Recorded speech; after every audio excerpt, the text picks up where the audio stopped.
You're listening to the Options Insider Radio Network, the home of the Options Podcast. For more quality options programs, visit theoptionsinsider.com or search for Options Insider Radio Network in your podcast provider of choice. Listeners can also access all of our programming through our mobile app available in the iTunes and Google Play stores. Select programs are also available via live stream at mixlr.com/options-insider. That's mixlr.com/options-insider. Don't forget to follow along with your favorite programs and submit your own questions for the hosts at twitter.com/options, stocktwits.com/options, facebook.com/theoptionsinsider, or via questions at theoptionsinsider.com.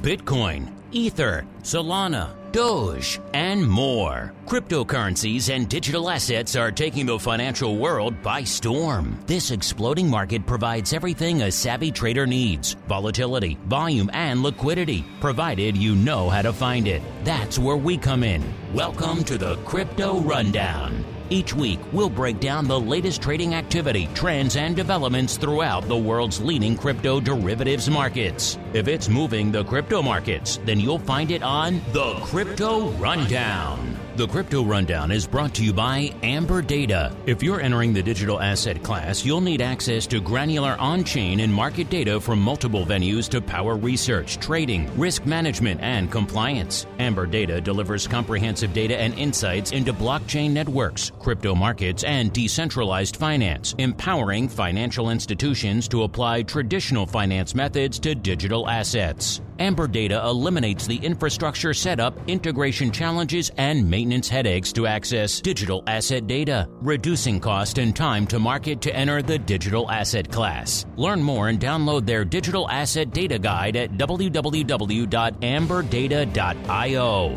Now it's time to dive into the exploding world of crypto derivatives. It's time for the Crypto Rundown. All right, everybody. That music means we are back. Indeed, I am back from the big options industry conference last week. Time to hold court on all things crypto rundown. Very exciting. My name, of course, Mark Longo from the optionsinsider.com, as well as from the network upon which all of you folks are binging these days. As I mentioned, pretty much right after I got off the show last week, I hopped on a plane down there to Asheville, North Carolina for the Options Industry Conference annual event. And as you might imagine, all things crypto, especially crypto options, was indeed a big discussion point down there at the conference. Luckily for you, it's kind of what I do. We recorded all those conversations, so those will be hitting the pro side first, as well as all of the panels from the conference. So if you couldn't make it down to Asheville this year, maybe you just missed a session. Either way, it's all hitting our network as well. I'll be hitting the pro first. So get on over to the pro, theoptionsinsider.com/pro. A lot of great content dovetailing into the world of crypto derivatives over there as well. So make sure you're checking that out. Congratulations to our pro member, Age Delaquarius, who just won the April Pro Trading Crate, one of our longtime pro members. So good to see those folks getting rewarded for hanging out in the pro for a long time. You want to get your name in the hat, maybe win the May Pro Trading Crate. Theoptionsinsider.com/pro is the place to go to learn more as we keep on rolling to explore and indeed learn who's joining us this week in the crypto hot seat. Forget about cold storage. It's time to turn up the heat on thought leaders from the world of cryptocurrencies and digital assets. It's time to take their place on the Crypto Hot Seat. All right, everybody, let's get to it. Let's roll out the Crypto Hot Seat once again to pick the brains from folks throughout the world of crypto derivatives and indeed beyond. And joining us on the old hot seat this week is a second timer. He joined us, I believe it was back in February of this year, so it's been a little bit. We are joined once again by Michael Dunn, the president over there at Bitnomial. Michael, welcome back to the Crypto Rundown program. Hey, Mark, love being in the hot seat. Not much going on in the world of crypto since we last chatted, so I guess we can just cut it off now. What do you think? Kind of a boring conversation. Nothing really to talk about, Michael. What's Bitcoin and ETH? I don't even know. Yeah, what is going on out there? No, of course, a lot has happened. You joined us last on the program back on February 26th. So we were still basking in the afterglow of the approval of the Bitcoin ETFs. All things Bitcoin and indeed crypto were hot again. We, of course, were approaching the halving. There was a lot going on in the world of Bitcoin and indeed crypto when you joined last. Now, fast forward a few months, a little bit of evolution out there in the space, including on your side of the fence there, Michael. In fact, since the last time we chatted, we also had the folks from Luxor on the program recently, just diving deep into the hash rate derivatives that you folks were planning on launching at the time we last talked. So let's start there. It's been a couple of months now under our belts there on the hash rate derivative side. Give us a bit of an update. Interesting time to launch it, of course, heading right into the halving. What are you seeing out here on these products so far, Michael? Well, I can say that on the hash rate side, the launch was pushed back a couple weeks, so I'm not quite there yet. But what we do have is we launched our monthly options products, which means that you can now trade shorter duration options every month out for a few months, which is really exciting. I think we've seen a lot of big uptick there. So you do have the options now. So give us an update on those then. Again, I just came out of the OIC conference last week. Everything short term, dare I say it, 0 DTE. That is the hot thing right now, Michael. I'm not sure if you're aware of that, but short duration, very much the hot thing. So catch us up on that. Maybe for those of our listeners who missed your last appearance, let's start there. What are these products we're talking about on the options front? And then B, give us an overview. What are you seeing? What kind of trends? And who's using these things? Yeah, right. So we have our monthly short duration options on our physically settled Bitcoin futures contracts. So just as a recap for some of your listeners, our contracts are physically settled. So in futures, so when you take the contract to expiry, you receive Bitcoin, you pay dollars. And if you're short, you send that Bitcoin, you receive dollars. So when you trade options on top of that, the options, when expiring in the money, results in a futures contract that's physically delivered. So that's quite different than some of the other contracts that are out there that are cash settled. So what's really great is that the people that have physical Bitcoin exposure love these contracts because it allows them to manage the Bitcoin on balance sheet. I think if we discussed before, when you have Bitcoin on your balance sheet and you have a cash settled contract, okay, you have the price exposure maintained, but when you actually want to move the Bitcoin, you have to do another trade. Very sloppy. It's annoying for traders, and it can even cost you, depending on the slippage of the market at the time. So what we're seeing right now is we're seeing a lot of people using our shorter dated options contracts to basically sell vol. I think what they want to do is they sell the low delta puts and calls to do some basically premium harvesting that allows them to, kind of juice returns if they're depending on the kind of what position of the trade they're on. I think that's really exciting, and people are finally taking advantage of some of the strategies that have been around in derivatives for a long time, but now in Bitcoin. Yeah, you and I have chatted in the past, and I misspoke at the top of the show. It's actually your third time joining us here in the crypto. You joined us back in November of last year as well. So you're an old pro by now, Michael. You know. Yeah, that's right. You know how this crypto hot seat works. But you're right. It's interesting to see some of the, shall we say, older option strategies. I mean, harvesting options premium is as old as the listed option contract itself, pretty much. So it is interesting to see some of the use cases going there. And you and I have discussed in the past the difference you guys are going for there with the physically settled, the physically delivered versus the cash settled. As I said to you before on the show, it seemed like we saw a wave of physical settlement hitting the crypto space a few years back. We had Bakkt getting into it, LedgerX. It seemed like it was the hot thing. Everyone was talking about the exact use case you're describing. They wanted to have the miners who were sitting on a lot of spot Bitcoin have a way to unload that, get a little premium with a covered call. Maybe also for traders out there to sell a put to get into Bitcoin. It seemed like chocolate and peanut butter, two great tastes that taste great together. Then we saw Bakkt kind of, I won't say wither and die on the vine, but let's say not put up the numbers that folks were expecting. Obviously, we all know what happened with LedgerX, some of that outside of their control. But it does seem like that took some of the bloom off of the physically settled rows out there, and people are now just shifting to cash settled for the just sheer simplicity of it all. So has that been any sort of obstacle for you folks, or it sounds like folks are actually gravitating towards your platform specifically because they want that component? They want to get their underlying either called away or put to them, Michael. That's right. Well, I think that what's going on here is a big aspect of this industry, as you know, is timing. Well, especially with options, I guess, huh? And so I think a lot of the institutional hedgers are still just trying to figure out what it looks like to even run these strategies. I think, from us that come back from the typical commodities industry, these seems kind of like bread and butter, kind of no-brainer strategies. But I think the mining industry is still getting used to that. So there's a timing impact. And I think that timing is now. And, once you start to see a couple of these institutional hedgers or miners come in, they kind of all come in. I think the situation we're in right now, particularly post-halving, is a lot of the miners are kind of looking around. A lot of them are public, right? And so you can actually go and see what types of strategies they're running, how they manage their balance sheet. And I think all of them are realizing that there are really, really good ways to manage balance sheet risk, increase exposure or hedge exposure in U.S. markets specifically that they didn't have access to before. And I think they're starting to do that now. And just like you said, they want to go and write covered calls, earn some premium. Some of them even want to go and just monetize their spot BTC, but then go and then buy some low delta calls to increase their exposure. But they can do it in a cheap manner. Like, as you know, you just pay some premium and you have that on your balance sheet, which is really nice. I think that's a key problem to a lot of the miners right now is they have the Bitcoin, but they don't have a lot of dollars. So they're looking for ways to manage exposure with the tight amount of dollars they have. So I think, that's what futures and options are really good for.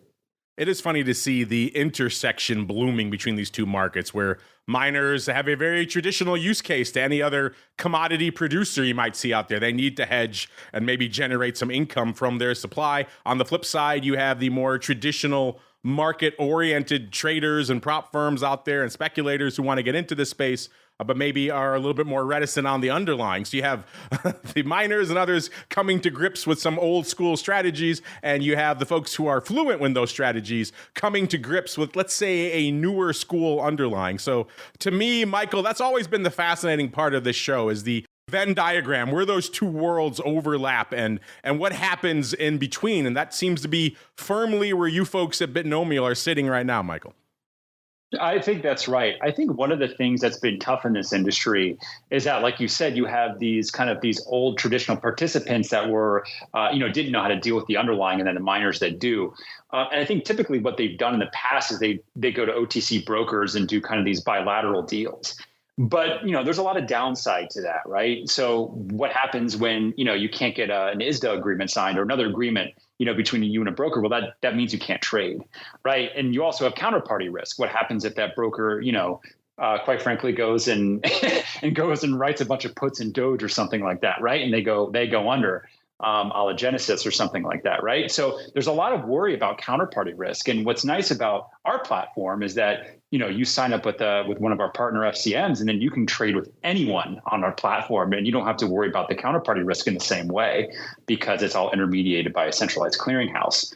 So I think that's what's really great about bringing sort of the new style crypto miners in with the old school, I would say even market makers, liquidity providers, because we do provide that level of assurance with the positions. That's the way they can trade with each other. The spreads are tighter and everyone can manage the positions without having to worry about, their counterparty going under. You and I have discussed this before. Obviously you're doing some bleeding edge stuff in the crypto space, like with these hash rate contracts. And yet on the flip side, you're also bringing some old school functionality to the world of crypto, which is, of course, as you mentioned, central clearing, eliminating the counterparty risk.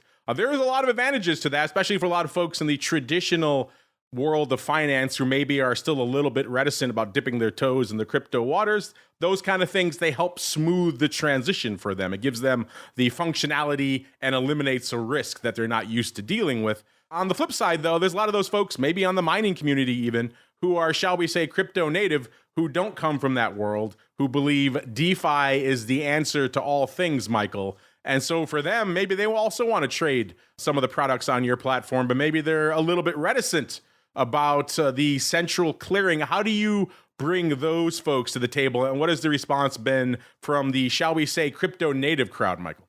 Yeah, I think the crypto native crowd, I think it can be really overwhelming to decide what hedging and leverage tools that you can use out there in the crypto space, because there are just so many of them. But I think what we found is that a lot of the players look in the past and kind of look in the future about who's kind of the bankruptcy and who went under and who's kind of still around and what that looks like. And I think that everyone's kind of been burned in the past, with FTX and some of the big brokers going down. So I think there's an air to be on the conservative side. I think DEXs serve some purpose for offshore trading and things like that. But ultimately, I think when we want that security and that counterparty risk management and assurances, particularly if you're a public miner, you're going to be going down the route of a regulated exchange. I think that there is a time and place for decentralization, but I think that a lot of the customers that we talk to don't really have a lot of interest in that. Speaking of those customers, obviously miners are the crux of it right now. They have the most embedded use case in what they're doing out there. But do you envision a time, maybe not right now because the product is still pretty nascent, but maybe down the road a little bit? You mentioned prop firms, maybe seeing some other non-end users coming in, dare I say it, speculators, maybe even down the road retail customers coming in and trading these like they would any other derivative or option product here, Michael?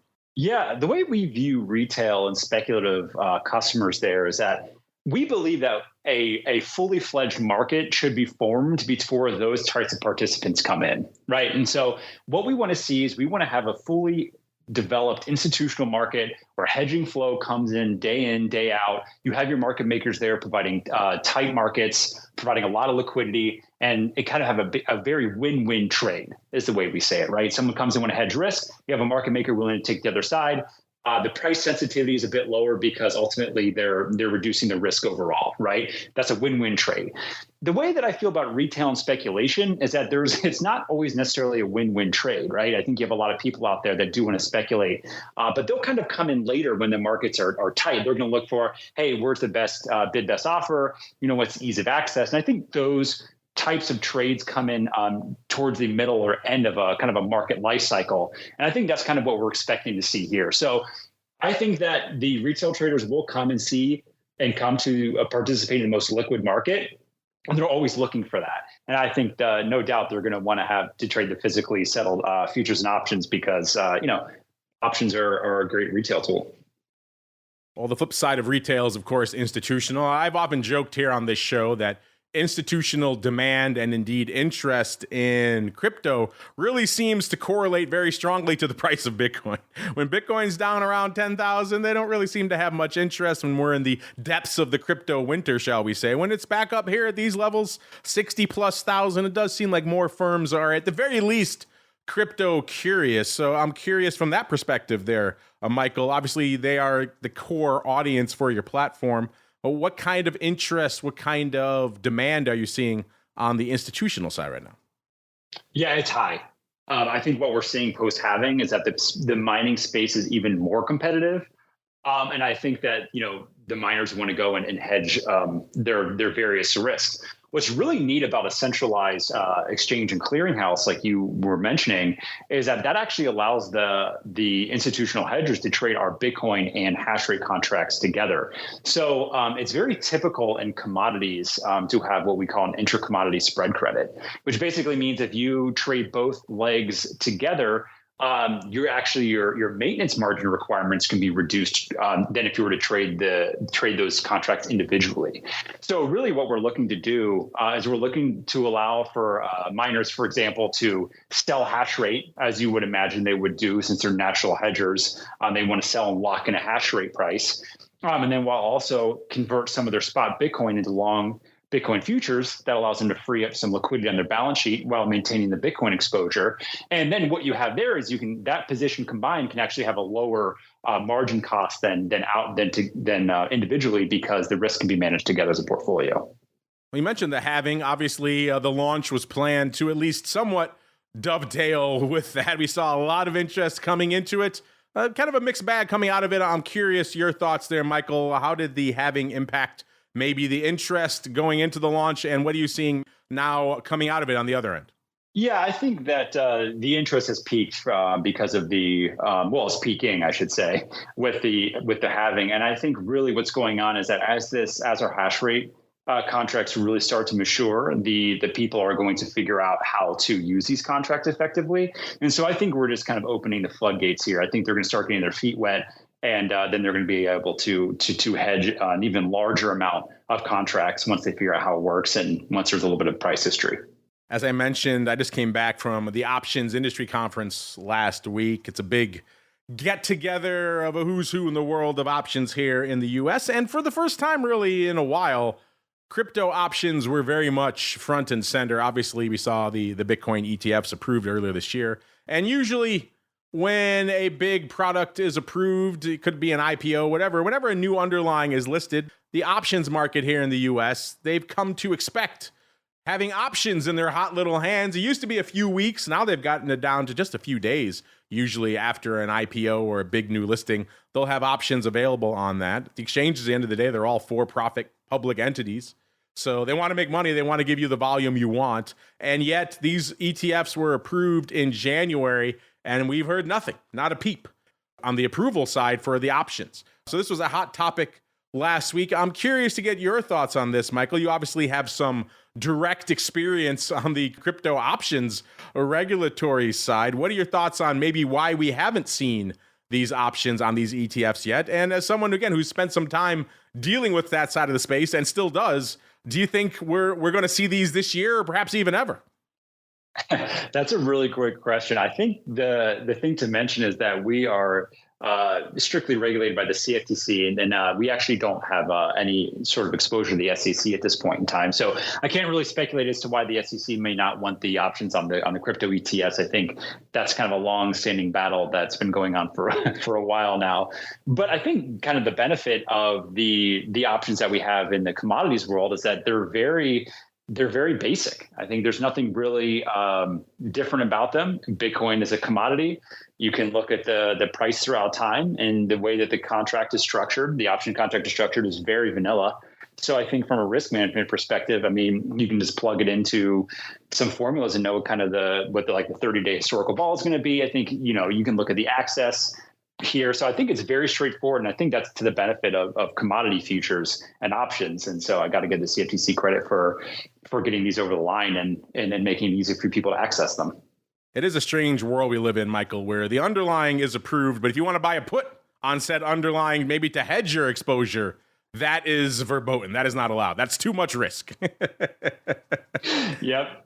So I thought we had moved past that in the year 2024, Michael, but apparently, like we said at the top of the show, everything old is new again, including that means old regulatory outlooks on things that probably should be water under the bridge at this point. So, yeah, unfortunately, Michael, from the scuttlebutt I heard last week, it doesn't sound like we're too close to seeing these options being approved anytime soon. I guess good news for you, Michael. Fewer options out there means more people coming to Bitnomial. I think so. Well, we have to keep rolling with the show, but we like to leave our audience wanting a little bit more, Michael. So before we roll out of the crypto hot seat segment for this week, we talked about the options. I know we're looking forward to the future sometime in the quote unquote future. So if you want to give us an update on that, have at it. And then B, what else is up your sleeve over there at Bitnomial that may intrigue our listeners? Yeah. Thanks for having me. And I think what we're looking for in the next year or so is obviously when we have hash rate futures, the evolution to that would be hash rate options. So definitely look for those to come down the line. That hasn't ever been done yet. I know that you were talking to Luxor, and they do have a bilateral market for hash rate, but they don't for options. So I think that's really exciting evolution to the market. But then, of course, I think Marco, we've always talked about crypto's collateral is what we're going to really be focusing on here in the next year or so. So definitely please follow us on LinkedIn and Twitter at Bitnomial and get the latest updates and keep track. There you go. Give them a follow on the old social medias at Bitnomial. And we'll certainly keep an eye on you guys as well, Michael. And when we have some more products live, we'll certainly bring you back on to see how all these interesting new crypto derivatives are unfolding in the marketplace in the coming months. Yeah, thank you. All right, listeners, now it's time to keep on rolling. Let's see what's going on in these wild and crazy crypto markets. It is time for the Bitcoin Breakdown. It's time to explore the latest trending activity, trends, and developments across the world's leading crypto market. It's time for the Bitcoin Breakdown. All right, listeners, fascinating stuff. We always like to check out the new crypto derivatives products that are on the horizon here for you folks out there. More things to trade, hedge with, speculate on, all good things at the end of the day. Now let's see how all that goodness is translating into the world of crypto, shall we? Particularly with the big dog, Bitcoin. And you know what? All that goodness translating into a little bit larger this week than last week. Not quite 500 handles, but pretty darn close. We were at 62,880 on the show last week, right before I went down to Asheville. Coming into the start of this week, we're at 63,371. Puts us up nearly 500 handles, 491 to be precise. The high came, as it always seems to do these days, over the weekend, which again, all these people out there arguing about 24-hour options and stock trading, just bear that in mind. You might see a lot of exacerbated moves in the less liquid sessions, which tend to come in the after hours or indeed on the weekends, which is why we're seeing, once again, Sunday being the high for the week at 63,877. So fully 500 handles higher than we are right now. The low came last Wednesday. We did break through 60K, almost broke through 58K, got down to about 58,097 on Wednesday. So a pretty sizable range, over 5,000 handles, closing in on 6,000 on the week. So that's actually a pretty decent range. And yet when we fire up the old Amber data machine to see what's cooking out there on the Vol and Skew front, check them out for yourselves, amberdata.io, the place to go to kick the tires and light the fires, listeners. When we fire that up, that range, not enough to maintain the vol levels. We're at about a 51 on the 7-day, so the weekly vol. Coming in quite a bit. Last week it was 67.5, so over 16 handles on the 7-day vol. Again, 7-day, it's near dated, but again, we were just talking about short-dated options with our guests, so everyone's fixated on the near-dated stuff these days. So 7-day vol, arguably more important than ever these days. A 30-day vol, again, a more standardized vol metric, also coming in quite a bit. 68 on the show last week, 55 this week. So coming in 13 points. Let's go out a little farther. That's where we usually see calmer, cooler, saner heads out there. And they're also giving up the ghost on the vol. Maybe it's just that start of summer, listeners. It's May. Time to sell everything and go away until September, apparently, because the vol's certainly looking like that. We're at a 73 on the 180-day vol. Last week, 61.5 this week, down 11.5 points on the week. That's a heck of a vol move on the longer term side. So folks are apparently letting some vol go since our last show. Let's go out to the Skew side and see if any interesting surprises are waiting for us out there, listeners.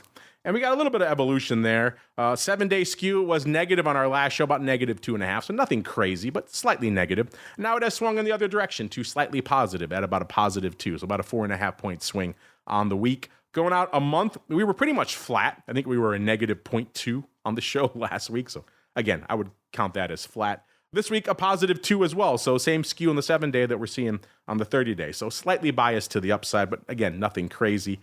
Going out longer term, we're going out 180 days. It was 3.5 points to the upside last week. This week, +5. So a little bit more upside bias this week. So interesting evolution out there. I can understand the swing of the weekly Skew as we kind of rebounded from our lows on Wednesday. Might make sense that we'd see some positive bias creep in there. Getting a little bit more positive, though, a little bit longer term, which is interesting. In terms of positivity, is that also reflected in all the other Bitcoin options you folks can sling in your securities account out there?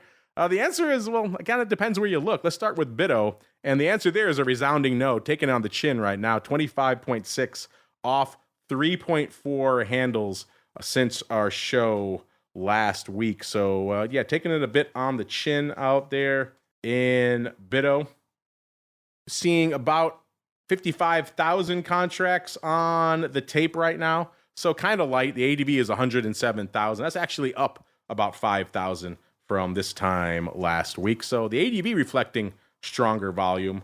Let's see if we've seen a little bit more paper flood in since the start of the show. Shall we, listeners? Because at the start of the show, we were again hanging out at about 55,000 contracts. And the answer right now is we're up to about 63,000. So with about half an hour left in the session, doesn't seem like we're going to hit that little bit loftier ADV of 107,000. Speaking of about 62, 63, that's pretty much where the vol is right now. 62 as well, down about 5 points on the week. In terms of size positions, what's the big dog out there? It's still the Jan 30s, 107,000 of those bad boys. Looking a little bit worse for the wear this week, obviously, but they still have a ways to go.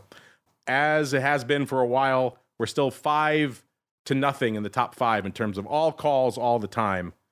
Nobody wants to put in the top 5. We got the Jan 30s, number 1. Number 2, Jan 35s. Number 3, Jan 25s. Number 4, June 30s. And number 5, 24,000 of the Jan 20s. Intriguing stuff out there. Is Mara also feeling a little bit of the pressure this week? The answer is no. Mara just marches to the beat of its own drum, listeners. It's been a fascinating name to watch. We've talked about the vol out there, and we talked about the volume out there, and just the fact that it seemed like it's whipsawing between around 30 and around 15 over the last few months, and back on the upswing this week, 20.5 when we kicked off the show, up 3.25 over the last week. The ADV, though, going in the wrong direction, down to 228,000. It was over 400,000 not too long ago. Again, that's hard to sustain, and we've seen that out here coming back down. Still, 228,000. I think a lot of names out there would kill for that kind of options volume. In terms of paper, though, we were seeing a bit of a banger day today. So if today is any indication, we're probably going to see that ADV swing back in the upside direction, because we had 354,000 contracts on the tape already. By the time we kicked off the show, it's up to 388,000 now. So fully 160,000 contracts above that ADV. So I wouldn't be surprised to see that ADV swing up by the time we do the show again. And all this movement means the vol is managing to keep pace. So Mara managing to avoid the vol sell-off that seems to be plaguing a lot of the other products out there right now. 115 is the vol this week. That is literally unched from where it was this time last week. In terms of the top 5 positions in Mara right now, there is one put sneaking in there. It's at number 4, 18,001 of the Jan 7.5 puts. Again, we got down to around 15 recently. 7.5 seems like a bit of a ways to go, but we've seen crazier things. The number 1 position, though, right now are the June 30s with 29, almost 30,000 of those. Now, Mara, a bit of a different beast than Bitto. Doesn't have as aggressive. In fact, I don't know if it has any dividend. Let's pull it up right now. Bitto obviously has a very heavy dividend. Not the case out here in Mara. Yeah, they have no dividend yield to speak of. So no dividend out there in Mara, which could also make some sense why some folks are maybe a little bit more willing to go to the upside on some of these calls out here. As we keep on rolling, is it upside in the rest of the altcoin universe? Well, let's find out, shall we? It's time to move beyond Bitcoin and find out what's moving the rest of the crypto marketplace. It's time to boldly venture into the altcoin universe. Let's keep the party rolling, listeners, with a little bit of top 10 action out here to kick off the altcoin universe. Will your favorite asset, will it make it into the top 10 this week? I guess we'll find out now. Shall we? Let's start at number 10. It's Cardano, holding out at 16.4 million out there. So that's what it cost you to break into the top 10 this week, listeners. 16.4 billion, excuse me, out there. 16.4 billion worth of market cap out there. So a fair amount, all things considered, out there. Obviously much higher than we were a few months ago when it cost you around 7-8 billion to break in. But let's compare it to last week, shall we? And it cost us about 16.2 billion to break into the top 10. So a couple hundred million more, a little bit extra bloom on the rose this week. Number 9, you know it, you love it right now. Maybe you have no idea what the hell it is, like a lot of our guests. It's Dunn. 20.3 million, I said it again, 20.3 billion worth of market cap on the tape for number 9 this week.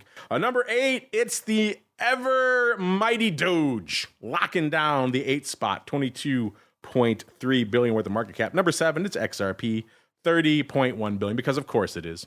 Can't seem to get out of its own way. Number 6, USD coin, 33.4 billion. Number 5, it's Solana, 67.8 billion. Number 4, BNB, 88.8 billion worth of market cap. Number 3 is Tether, 111 billion. Number 2, it's ETH, 368, almost 369. And the big dog out there, Bitcoin, 1.24 trillion worth of market cap out there. What's cooking in the world of the number 2 digital asset?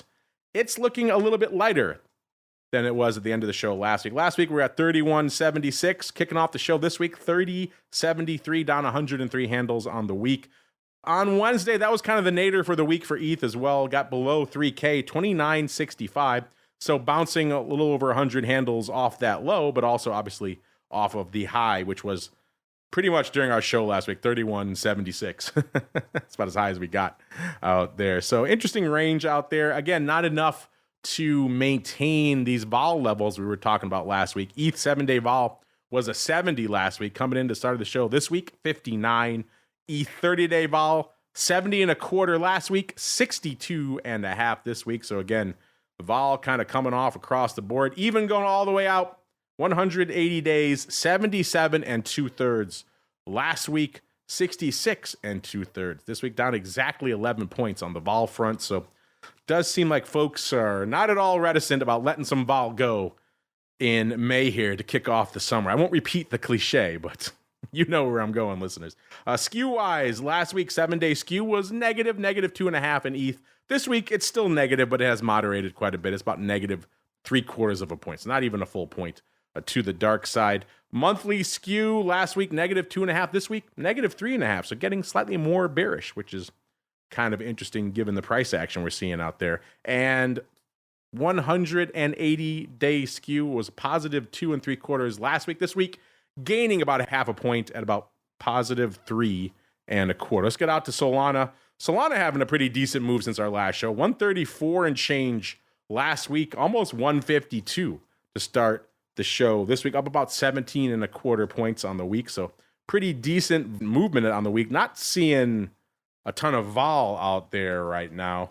Again, we're still waiting for the data to really propagate over there on Deribit, for them to really start building out some of their open interest and term structure a little bit. So right now, we really only have a reliable 7-day vol measure out there, which is about a 93, down from 121 this time last week. So I think as we get more volume out there, we'll be able to fill in the dots on some of these 30-day vol and skew and everything else we're seeing out there right now. We do have some 7-day skew numbers we can pull, which was at a negative 8 this time last week. Again, makes sense. Solana was falling out of bed. This week, positive 1 2/3. So swinging nearly 10 points to the upside direction. Again, no surprise. We've seen Solana make a bit of a reversal out there as well. Let's run through the rest of the altcoin universe and we'll get out of here for this week, listeners. XRP is actually looking a little bit juicier this week than it was last week. Is this the beginning or just another head fake, listeners? You've had so many out there. I feel for all you XRP holders. About 51.4 cents on the show last week, 54.8 this week. So up about 3.4 cents on the week, listeners. Doge, 14.1 cents last week, 15.5 cents this week. So catching a second wind out there. Litecoin, 82.85 last week, 81.33 this week, down about $1.52 on the week. Cardano, 45.3 cents last week, 46.2 cents. So up ever so slightly, not even a full cent. Polkadot, 6 double last week, 7.21 this week, up 66 cents. And everyone's favorite Shiba Inu, ticking up ever so slightly, a million zeros, 0.23. Last week, this week, it is a million zeros, 2.4.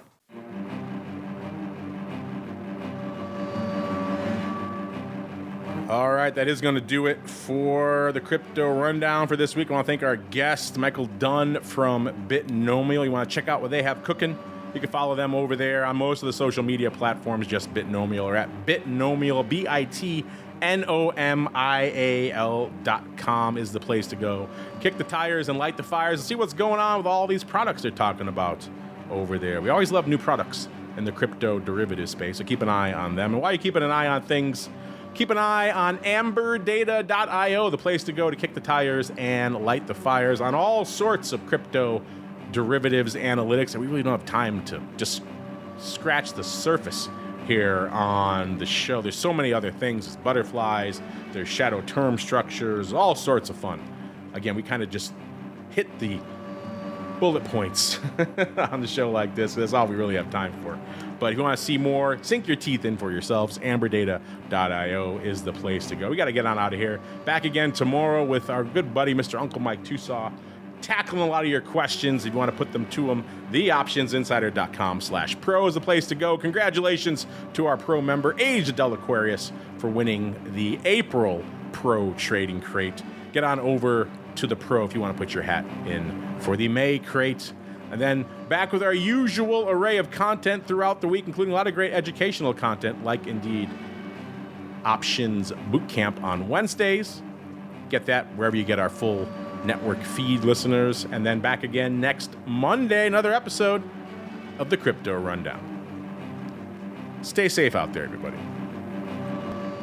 The Crypto Rundown is brought to you by Amber Data. If you're entering the digital asset class, you'll need access to granular on-chain and market data from multiple venues to power research, trading, risk management, and compliance. Amber Data delivers comprehensive data and insights into blockchain networks, crypto markets, and decentralized finance, empowering financial institutions to apply traditional finance methods to digital assets. Amber Data eliminates the infrastructure setup, integration challenges, and maintenance headaches to access digital asset data, reducing cost and time to market to enter the digital asset class. Learn more and download their digital asset data guide at www.amberdata.io.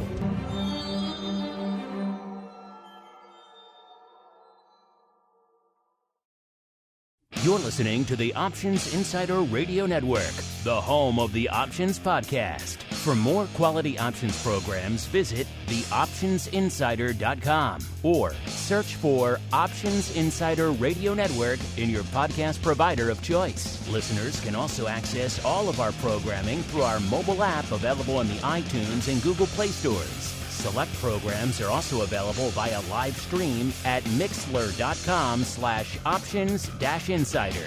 That's mixlr.com/options-insider. Don't forget to follow along with your favorite programs and submit your own questions for the hosts at twitter.com/options, stocktwits.com/options, facebook.com/theoptionsinsider, or via questions at theoptionsinsider.com.